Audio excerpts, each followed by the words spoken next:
নমস্কার সবাইকে, প্রতিদিনের রান্নাঘরে আপনাদের সবাইকে অনেক অনেক স্বাগত। আজকে আপনাদেরকে দেখাবো টমেটো আর আলু দিয়ে ইলিশ মাছের ঝোল। আপনারা পুরো ভিডিওটি দেখে নেবেন আর আমাদের সঙ্গে থাকবেন। আমাদের চ্যানেলটি প্লিজ সাবস্ক্রাইব করে দেবেন আর অবশ্যই লাইক, কমেন্ট এবং শেয়ার করে দিবেন। চলুন তাহলে দেখে নিই পুরো রেসিপিটা। টমেটো আলু দিয়ে ইলিশ মাছের ঝোল রান্না করব, সেই জন্য টমেটো আর আলুগুলো কেটে ভালো করে ধুয়ে নিয়েছি। আর এখানে আমি ইলিশ মাছগুলো টুকরো করে নিয়েছি। এখন প্রথমে মাছগুলো ভেজে নেব। দিয়ে দিচ্ছি লবণ, হলুদের গুঁড়ো পরিমাণ মতো,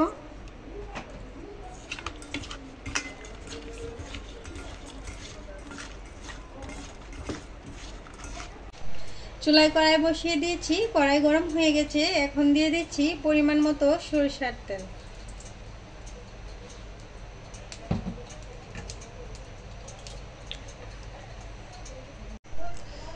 তেল গরম হয়ে গেছে, এখন মাছগুলো দিয়ে দিচ্ছি।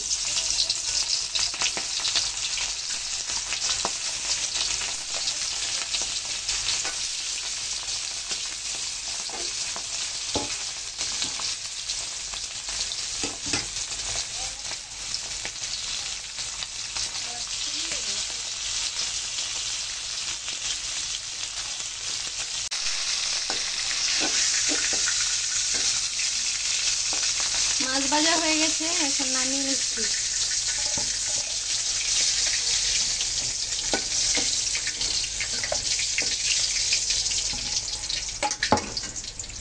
মাছ ভাজার তেলে আমি আলুগুলো ভেজে নেব।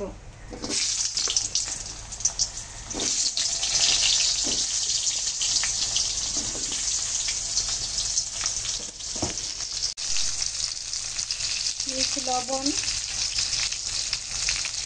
সামান্য হলুদের গুঁড়ো,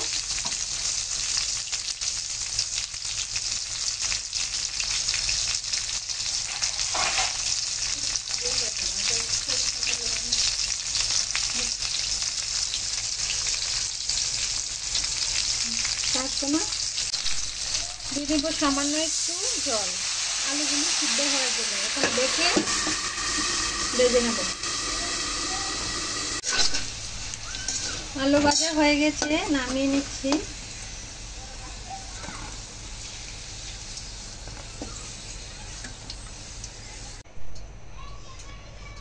এখন আলু ভাজির তেলে আমি তরকারিটা সম্বার দিয়ে দিব। দিয়ে দিচ্ছি তেজপাতা, জিরা,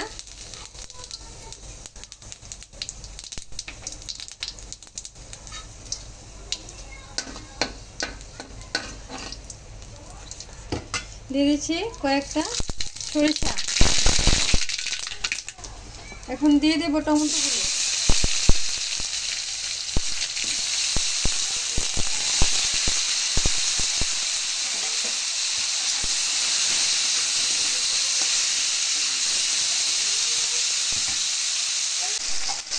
এখন একে একে মশলাগুলো দিয়ে দেব। একটু জিরা বাটা, একটু আদা বাটা,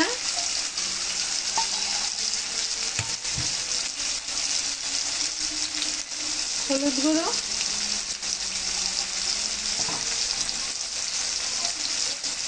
মরিচের গুঁড়ো,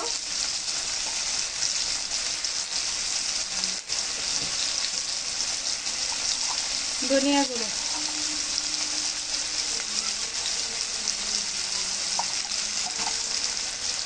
দিয়ে দেবো পরিমাণ মতো লবণ।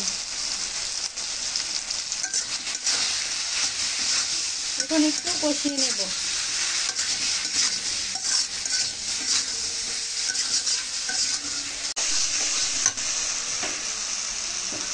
একটু রাঁধুনি বাটা দিয়ে দেব। টমেটো যেহেতু একটু রাঁধুনি দিলে ভালো লাগবে। এখন দিয়ে দেব ভেজে রাখা আলু আর মাছগুলো।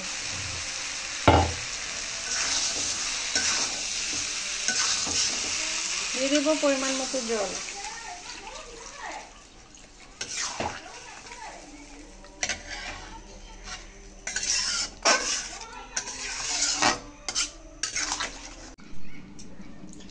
দিয়ে দিচ্ছি 2-3টা কাঁচা লঙ্কা।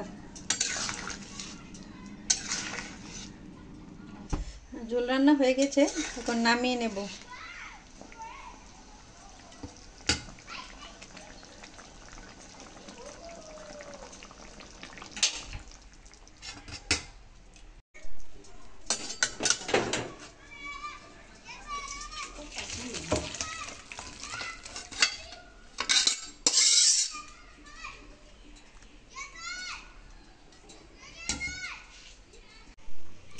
দেখুন তৈরি হয়ে গেল টমেটো আর আলু দিয়ে ইলিশ মাছের পাতলা ঝোল। এই গরমে ইলিশ মাছের পাতলা ঝোল খেতে তো খুবই ভালো লাগে, আর কালারটা কিন্তু দেখতে খুবই সুন্দর হয়েছে। আশা করি খেতেও ভালো লাগবে।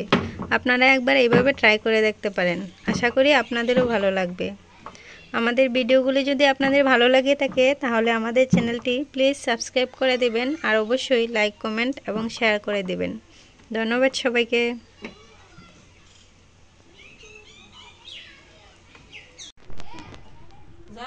Stop.